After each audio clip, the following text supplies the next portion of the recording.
প্রিয় জব শিক্ষার্থী ভাই ও বোনেরা, সবাইকে শুভেচ্ছা ও স্বাগতম। আজ আমি প্রাইম জব কোচিংয়ের পক্ষ থেকে স্মার্ট ম্যাথ BDU চ্যানেলের মাধ্যমে তোমাদের গণিত ক্লাসটি নিব এবং এই গণিত ক্লাসে আজ আমি আলোচনা করব ধারার যোগফল সম্বন্ধে। এই ধারার যোগফলের দ্বিতীয় ক্লাস আজ। এর আগে একটি ক্লাস আমি দিয়েছিলাম, প্রথম ক্লাস, কিন্তু সেই ক্লাসটা অল্প সময় ছিল, 6 মিনিটের। তাই তোমরা আজ এই ক্লাসটি খুব ভালো করে দেখবে, কারণ এই ধারার যোগফল থেকে প্রতি বছর প্রাইমারি, ব্যাংক, BCS সহ বিভিন্ন প্রতিযোগিতামূলক পরীক্ষায় একটি কোশ্চেন অবশ্যই থাকে, ন্যূনতম একটি কোশ্চেন অবশ্যই থাকে। এ কারণে এই অধ্যায়টি খুবই গুরুত্বপূর্ণ। তাই তোমরা খেয়াল করে দেখবে বা খেয়াল করে এই চ্যাপ্টারটা ভালো করে শিখবে, তাহলে তোমরা একেবারে না হলেও একটা মার্কের অ্যান্সার তোমরা করতে পারবে। তাহলে দেখো, আমরা আলোচনায় চলে আসি এবার।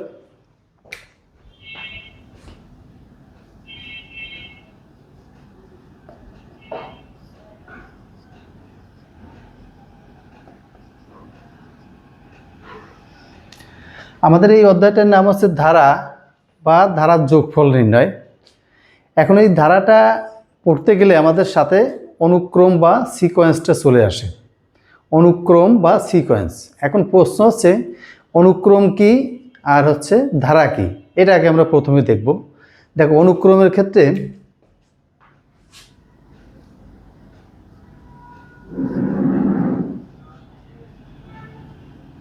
অনুক্রম বা সিকোয়েন্স বা লিস্ট। অনুক্রমে একটা উদাহরণ থেকে আমরা দেখি, যেমন দেখো 2, 4, 6, 8। এখানে খেয়াল করো যে কয়টা অঙ্ক দেওয়া আছে, 4টে অঙ্ক দেওয়া আছে, 2, 4, 6, 8। এখানে এই অঙ্কগুলো একটা ধারাবাহিকভাবে আমরা অগ্রসর হয়েছি। যেমন 2-এর পরে আছে কত, 4। তাই 4-এর থেকে 2 যদি আমরা বাদ দেই, তাহলে বিয়োগফল থাকে কত, 2। আবার এরপর আছে 6, মানে 6-এর থেকে 4 বিয়োগ করলে বিয়োগফল হয় 2। 8-এর থেকে 6 বিয়োগ করলে বিয়োগফল হয় 2। তাহলে এখানে এই যে আমরা অঙ্কগুলো ব্যবহার করলাম, এখানে পাশাপাশি দুইটি অঙ্কের পার্থক্য 2 করে আছে। তার মানে কি দেখছি আমরা, একটা নির্দিষ্ট নিয়ম মেনে এই সংখ্যাগুলো সজ্জিত, সেই নির্দিষ্ট নিয়ম মেনে সংখ্যাগুলো সজ্জিত। তাহলে এখানে চতুর্থ পদ হচ্ছে কত, 8, তাহলে পঞ্চম পদ হবে 10। এভাবে আমরা n-তম পদ নির্ণয় করতে পারি, ঠিক আছে, নির্ণয় করতে পারি। তাহলে এখন সিকোয়েন্স বা ধারা যেটা, এই সিকোয়েন্স বা অনুক্রম যেটা, সেটার ক্ষেত্রে আমরা দেখছি যে কতগুলো অঙ্ক একটা নির্দিষ্ট নিয়মে সজ্জিত থাকে, এবং এই ক্ষেত্রে এদের আমরা কেবলমাত্র n-তম পদটা নির্ণয় করতে পারি।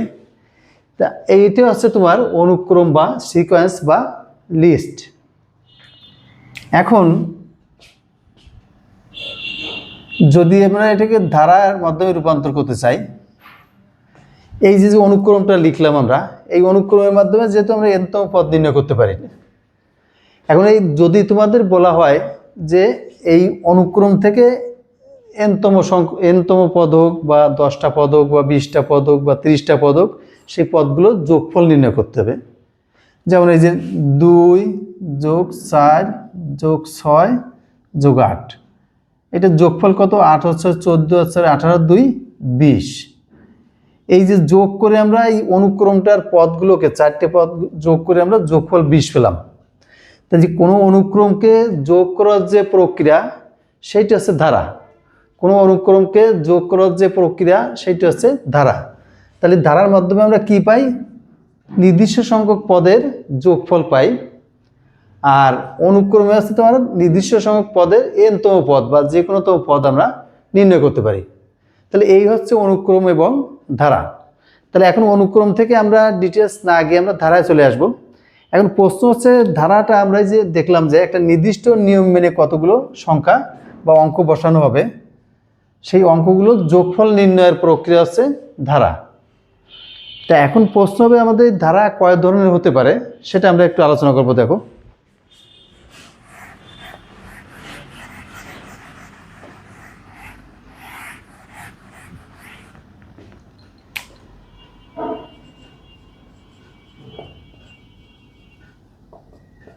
ধারা কয় প্রকার। এখন এই ধারা যদি আমাদের শ্রেণী বিভাগ করতে হয় তাহলে শ্রেণী বিভাগের একটা স্ট্যান্ডার্ড থাকতে হবে বা এর একটা ভিত্তি থাকতে হবে। আমরা কিসের উপর ভিত্তি করে এই ধারাটাকে শ্রেণী বিভাগ করবো? দেখো, এখানে এই ধারার ক্ষেত্রে খেয়াল করো, এই ধারা সসীম ধারা হতে পারে, আর একটা হচ্ছে অসীম ধারা।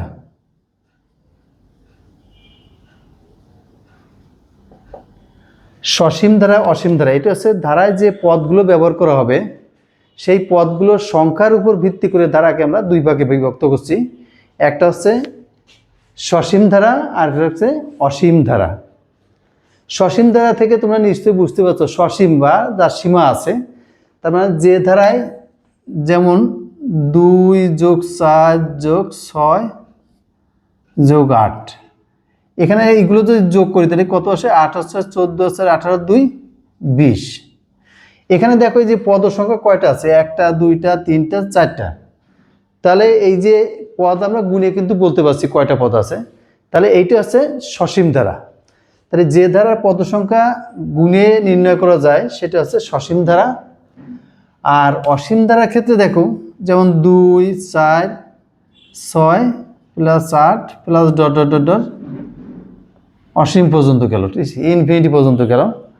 তাহলে যে ধারার পদ সংখ্যা গুণে আমরা নির্ণয় করতে পারবো না বা পদ সংখ্যা অনির্ণেয়, সেটি হচ্ছে অসীম ধারা। তাহলে এই ধারার যে পদ আছে সেই পদের উপর ভিত্তি করে, পদের সংখ্যার উপর ভিত্তি করে ধারাকে আমরা দুই ভাগে ভাগ করলাম। একটা হচ্ছে সসীম ধারা, একটা হচ্ছে অসীম ধারা।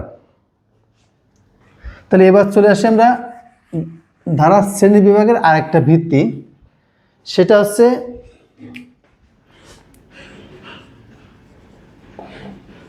ধারা আবার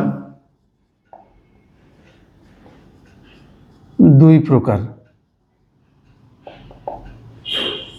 আগে সংখ্যার উপর ভিত্তি করে গেল, এবার হচ্ছে পাশাপাশি যে দুটো পদ থাকবে সেই দুটো পদের সম্পর্কের উপর ভিত্তি করে আবার ধারাটাকে আমরা দুই ভাগে ভাগ করব।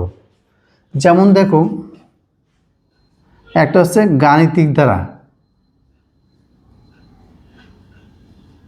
গাণিতিক ধারা বা এপি মানে অ্যারিথমেটিক প্রোগ্রেশন। আর একটা হচ্ছে জ্যামিতিক ধারা।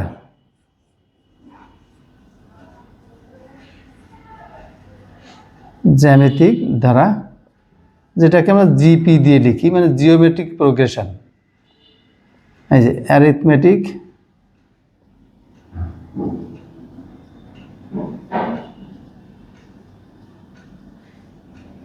প্রোগ্রেশন, আর একটা হচ্ছে জিওমেট্রিক প্রোগ্রেশন,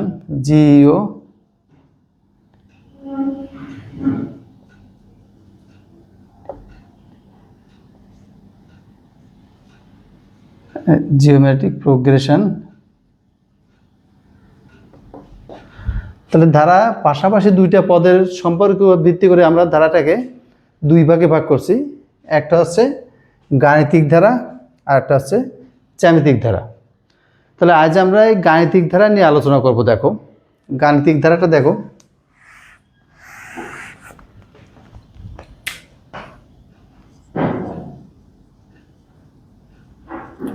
যেমন এ একটা পদ, এর পরবর্তী পদ আছে এ প্লাস ডি, এর পরবর্তী পদ আছে এ প্লাস 2d, এর পরবর্তী পদ আছে a plus 3d,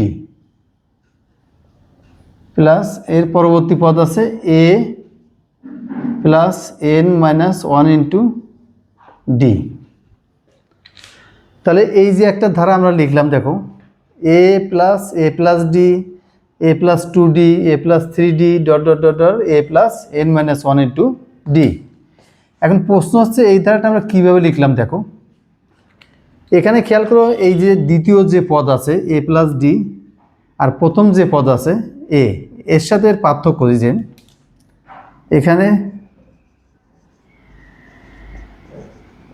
A plus D minus এ সমান সমান কত, ডি।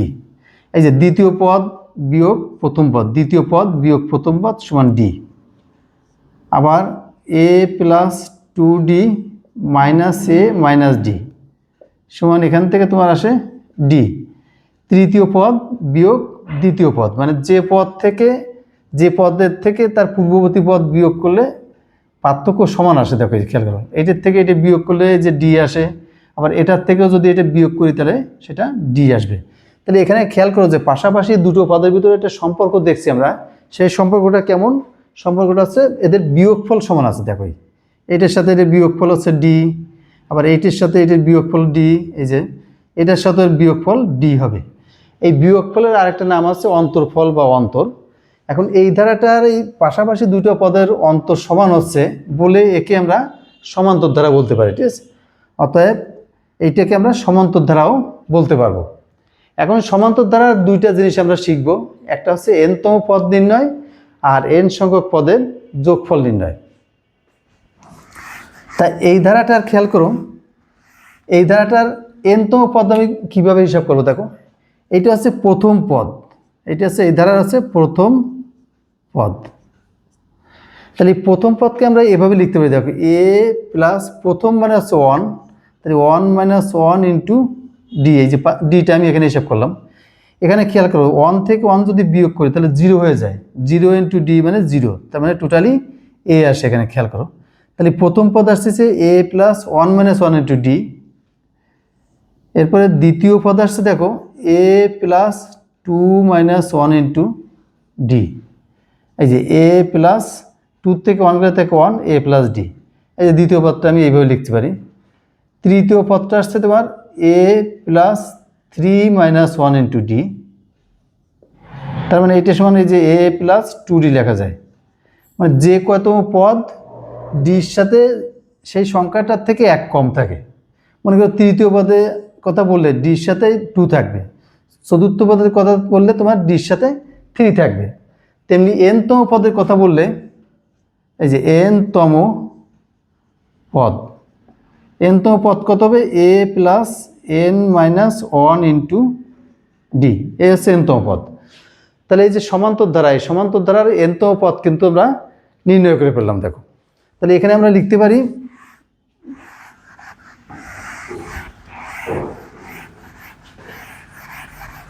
তাহলে এই সমান্তর ধারার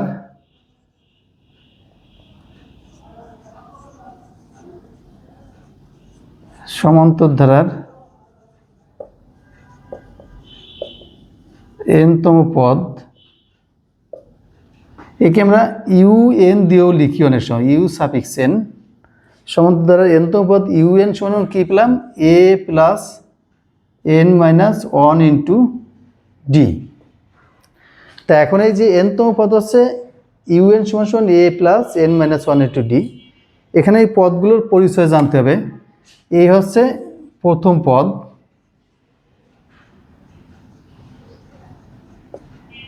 এন হচ্ছে পদ সংখ্যা,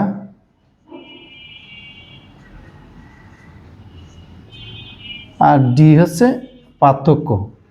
কার পার্থক্য, পাশাপাশি দুইটা পদের পার্থক্য হচ্ছে ডি।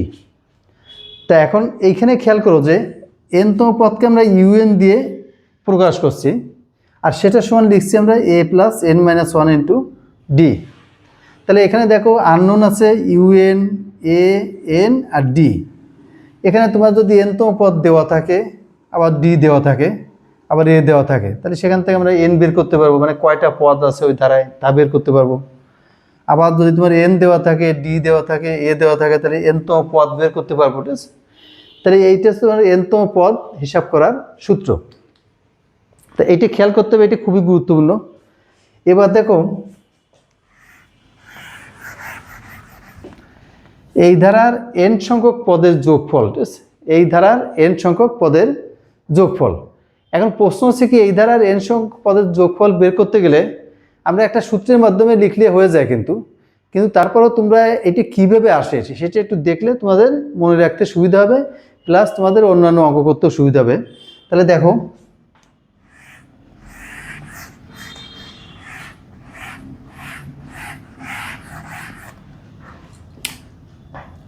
এটা হচ্ছে সমান্তর ধারার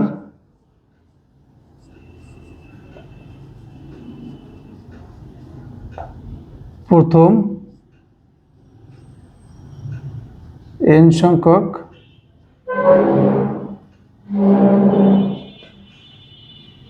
পদের সমষ্টি। সমান্তর ধারার প্রথম n সংখ্যক পদের সমষ্টি।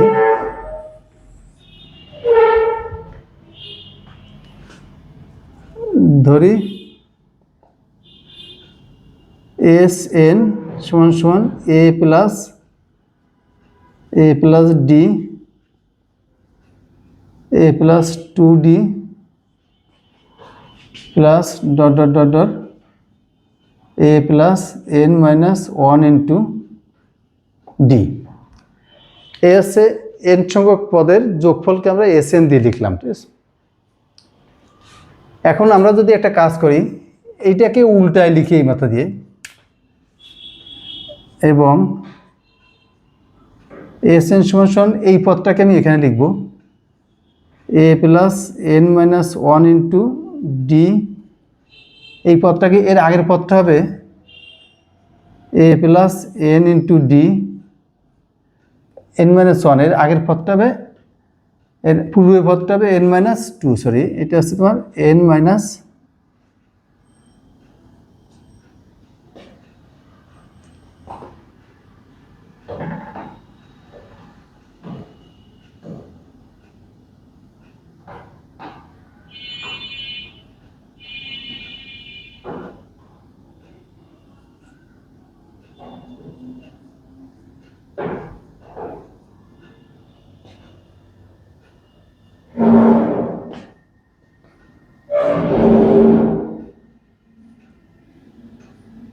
n মাইনাস 1, এর আগের পদটা হচ্ছে n মাইনাস 2,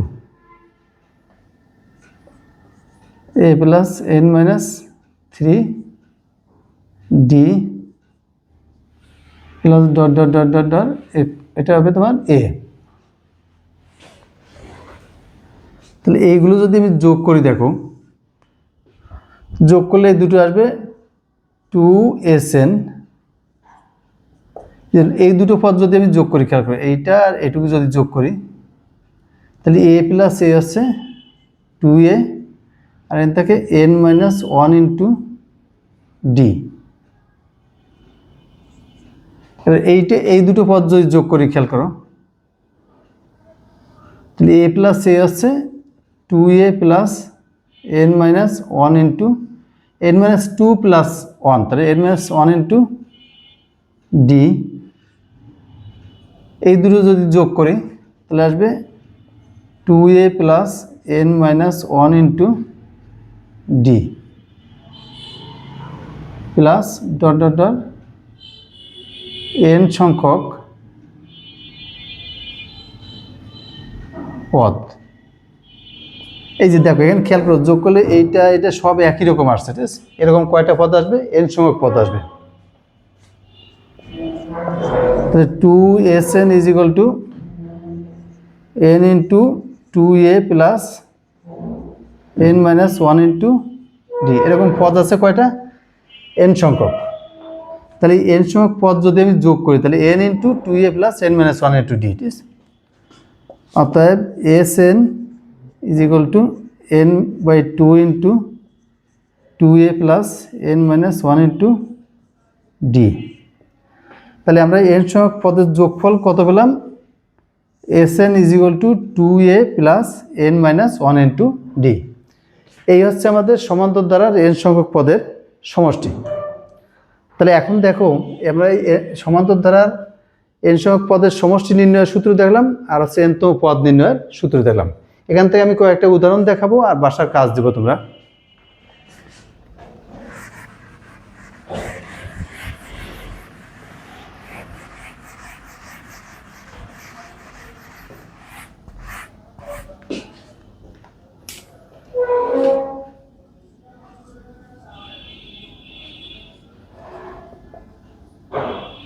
উদাহরণ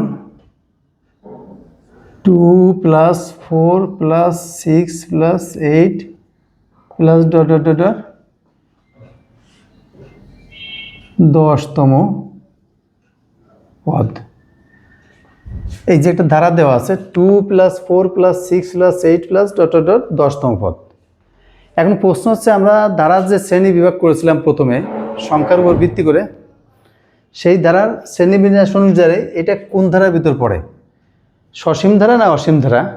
এটা সসীম ধারার ভিতর পড়ে, কারণ এখানে 10তম পদ নির্ণয় করতে বলছে, মানে প্রথম 10টা পদের সমষ্টি নির্ণয় করতে বলছে, বা কত 10টা পদ কত হবে সেটা নির্ণয় করছে, তাহলে এটা সসীম ধারা। ঠিক আছে, আর এখান থেকে দেখো প্রথম পদ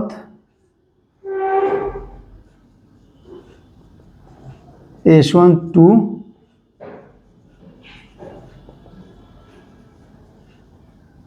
সাধারণ অন্তর D সমান 4 - 2 = 2, অতএব n-তম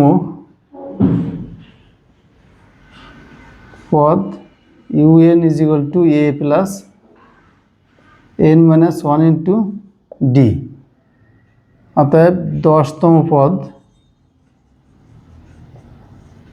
U10 = A হচ্ছে কত, 2 + 10 - 1 × D হচ্ছে 2, 9 × 2, তাহলে 9 × 2 = 18, 2 20। তাহলে এটা দশম পদ কত হলো, দশম পদ হচ্ছে 20। আর প্রথম n সংখ্যক পদের সমষ্টি Sn = n/2 × 2a plus n - 1 × D, অতএব 10টি পদের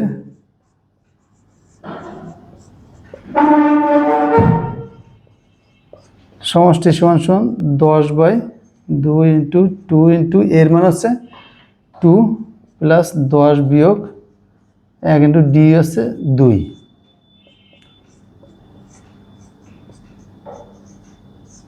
9 × 2 = 18, 18 হচ্ছে 22 = 220।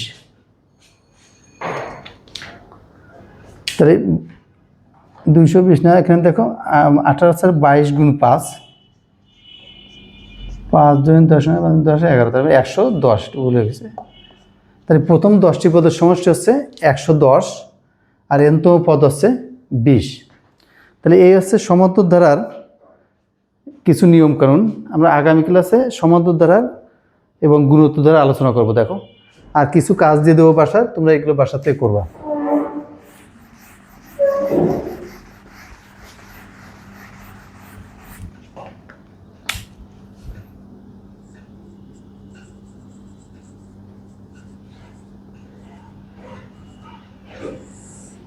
দেখো, হোমওয়ার্ক হচ্ছে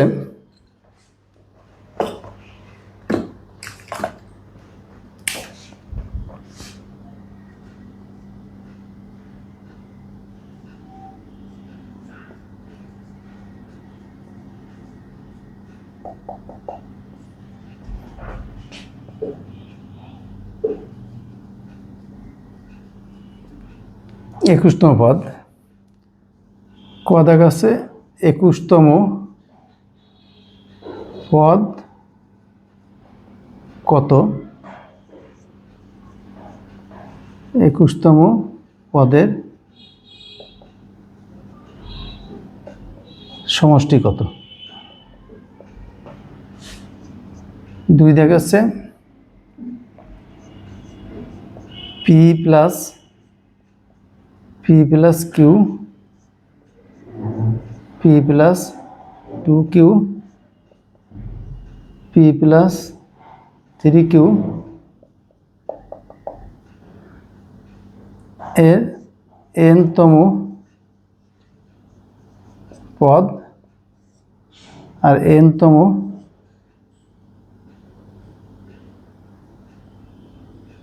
n সংখ্যক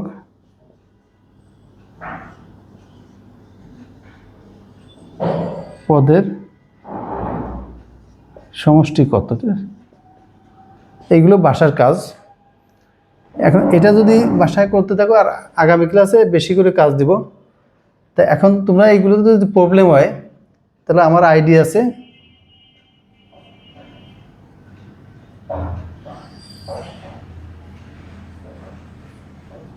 আচ্ছা,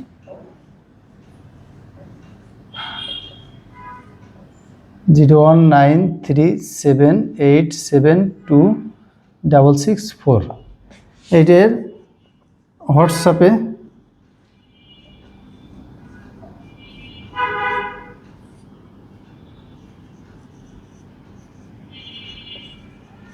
নক দিও। আর তোমরা এই চ্যানেলটাকে সাবস্ক্রাইব করো আর কমেন্টস করো, লাইক করো, দেখবা যে তোমাদের এই ক্লাসটা প্রথমেই তোমাদের কাছে চলে যাবে, অনেক উপকার হবে। আবার বলছি, চ্যানেলটাকে সাবস্ক্রাইব করো। আজ সবাইকে ধন্যবাদ।